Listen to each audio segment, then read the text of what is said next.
Oh, hello, friends. Twice in one night. It's an unusual occurrence, I know. But now that I'm figuring out how to use this little webcam that I purchased, it's a Logitech 1080 or something like that. Cheap little deal at Walmart. I actually took back a tent that was a disaster.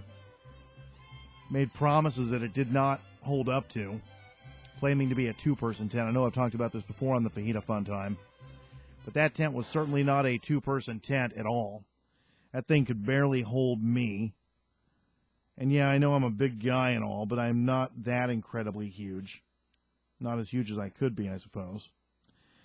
But I did. I look like a crazy turtle stuck on his back every time I tried to get out of this tent. So I needed a webcam. So I took my tent back to Walmart, and I tried to explain to them why I was bringing it back. Well, they didn't want any part of that. They didn't care what I had to say. They just wanted to make the return, which was really interesting. And I guess we got to love Walmart for that. They try to make everything really simple, no questions asked. As long as you've got a receipt, they take it back.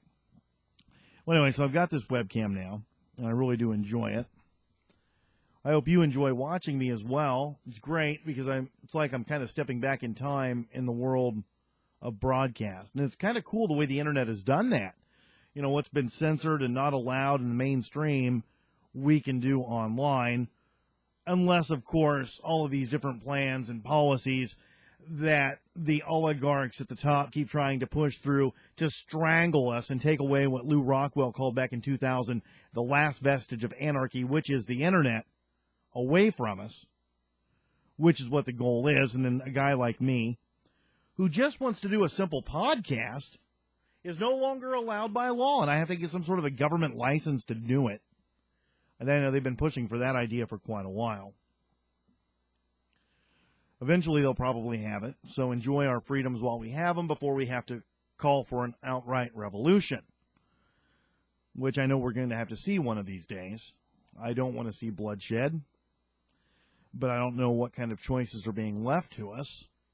When I see these videos of the Occupy movement, whom I do support, I'll be the first to tell you, and I've been really enjoying having a lot more conversations with left anarchist friends of mine, because I think we all have a real tendency to get stuck in a rut of what we are familiar with, what we are connected with, and only being around those that we think exactly alike with.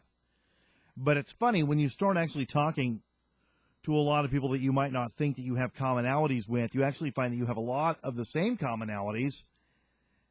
You just use different terms. The details still need to be sorted out, but in the end, the goals are the same. And when I see these videos and pictures of law enforcement brutalizing and beating these individuals who are simply exercising their First Amendment freedoms, much like my friend Jessie, who apparently had her foot broken when a DHS jackbooted thug ran over her foot with a bicycle,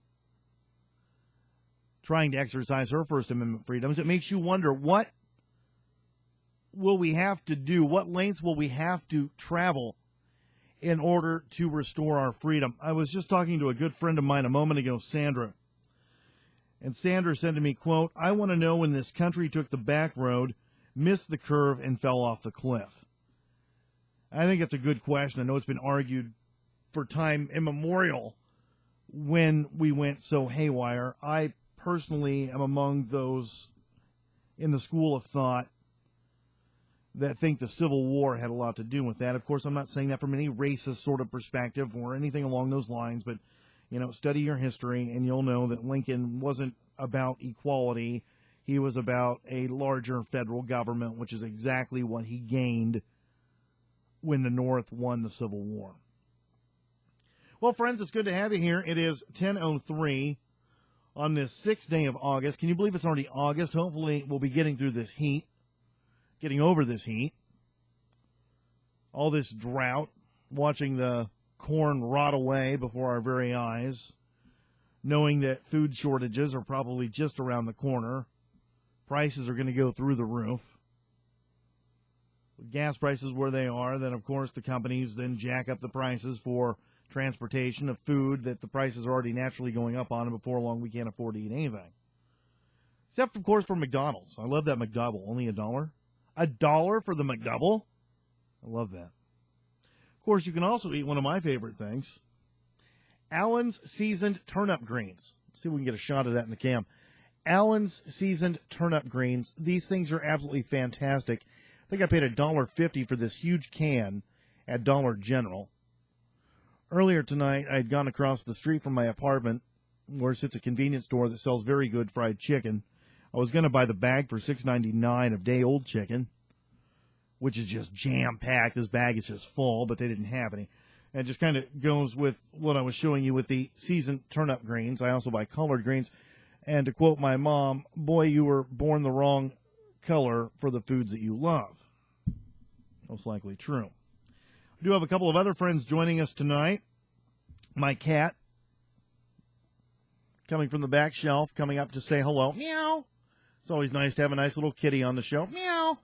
This cat has a little twin brother that sits on a shelf behind and back over that way. And they kind of keep watch over my house. Also helping to keep watch over my house is the always tasteful glow-in-the-dark Jesus, with whom I've been having a lot of conversations lately. And Jesus and I have been figuring out a lot of things, but that's going to be for another show. My cigarette went out. Hold on, let me relight that. That's the only danger of what I smoke, which are Sky Dancers, Premium, Black 100s, fresh from the reservation, $19 a carton. Remember, I was at PorkFest in June, and Luke Rudowski of the Truth Movement, We Are Change, came stumbling up to my tent. Great guy. I like Luke a lot. Nice guy. Does great work. I was watching his latest video today. I love that. Anyway, Luke was looking for a light, and he smokes American Spirit, and we traded off, and he couldn't believe that I'm paying, because what, Luke lives in New York. So what's a carton in New York? $200, $300 along with your firstborn child, and have to turn in your car title to one of those loan places in order to buy a carton of cigarettes these days. Couldn't believe, Luke couldn't, when I told him I pay $19 a carton.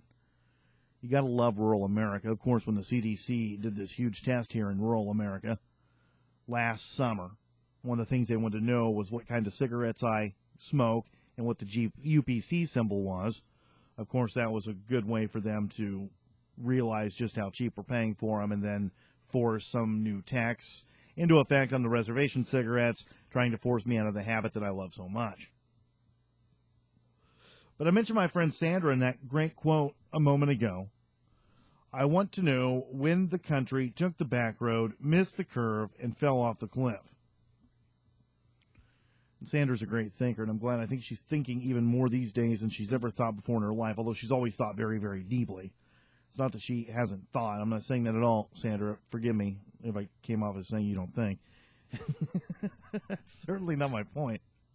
You're just becoming more vocal. She's becoming much more vocal in her thoughts, and I think that's happening to a lot of us. Frankly, we're mad as hell, and we're just not going to take it anymore. Yeah. Yeah. Kitty agrees with me, too. Little woodsy cat.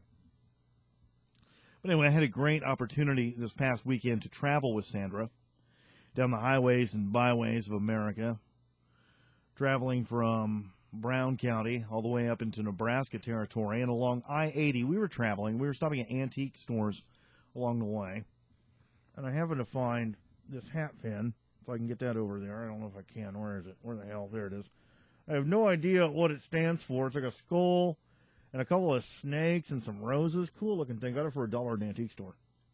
But while we're antiquing, final destination, Slim Cessna's Auto Club, which is a show that I have been dying to see for a while. I knew it was going to be a religious experience. But on our way to get there, we were traveling on I-80, and suddenly Sandra says, "What is that?" and looks off to her right. And I glance over there, too, despite the thick traffic, and realize there's this strange structure standing up on the hill. Well, it's called the Holy Family Shrine. Have you ever seen it? Well, you can view it online. Just go over to Google and type in Holy Family Shrine. This is the coolest building, and I don't care what religion you are. It was built by Catholics, but it really has nothing to do with Catholicism, Christianity, or whatever. It is the most beautiful place of meditation that I've ever seen, sitting in such a strange location, such as I-80. You go into this place, and there's this sculpture coming down from the ceiling.